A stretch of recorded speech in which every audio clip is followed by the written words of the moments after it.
Today, folks, in Iowa, we'll get that process going of voting who might be the next president. What can we expect? Joining us with their perspective and analysis, host of the Leeland Live show and station manager at Superstation 101, Leeland Whaley, and Democratic strategist Richard Dickerson. Gentlemen, thank you for joining us. Really appreciate it. All right, we've seen all the polls, right? There's a big snowstorm hitting Iowa.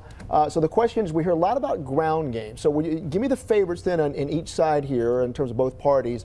Who has the strongest ground game that could pay off? Yeah, I think Hillary Clinton is going to be very strong. It's going to be surprising for two reasons. One, she's been there before.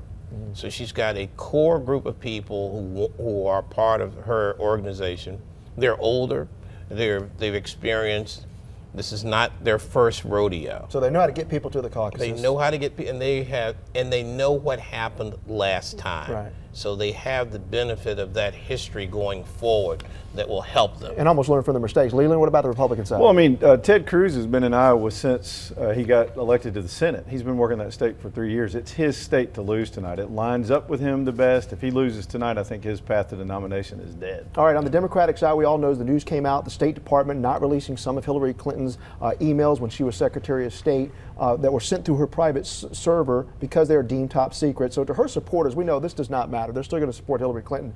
But considering Bernie Sanders now is pulled in tight, he's 3 points, I think, behind now in Iowa in the latest poll. This FBI cloud, how does it impact those on the fence?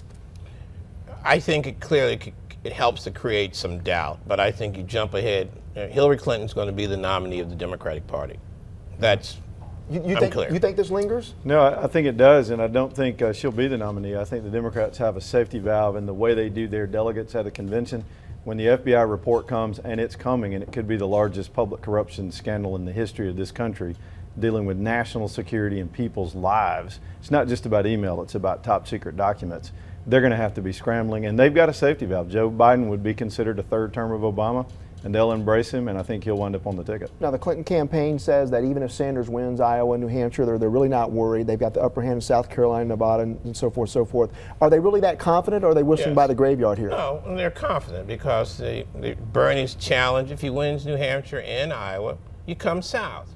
In South Carolina, he's losing 67 to 24.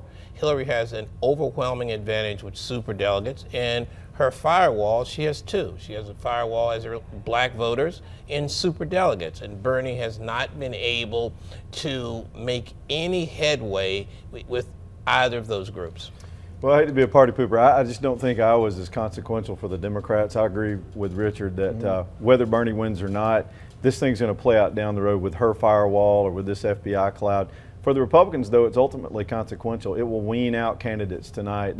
All the axioms from Iowa are dead. 3 tickets out, all that stuff about turnout and intensity and who spends the most time in Iowa, all that's going to get blown out of the water. Well, do you expect any surprises? Do you think it's going to be Trump, Cruz, Rubio? I think Rubio's the surprise tonight. Really? He's high on a lot of people's second round ballot, and if we don't get clear in each caucus, if we don't get clear decisive votes for one or the other, Rubio could wind up being the fallback guy for some, and the establishment's begging for a candidate to get behind, and maybe he'll coalesce some people out. Now, Richard, I know you think Cruz is going to win Iowa. Is that because you think Donald Trump skipped out on that Fox News last debate? I think a couple of things. I think Leeland hit it. He's been there forever. I mean, he's like living in Iowa.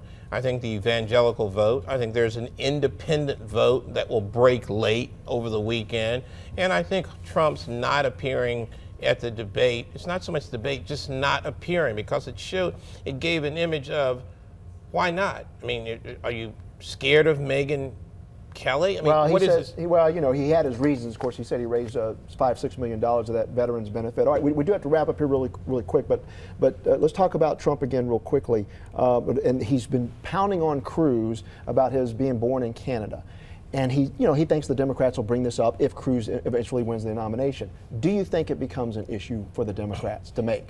I think that if Ted Cruz were to become the nominee, all issues would be on the table. I agree 100%. All you have to do in politics is plant a seed of doubt.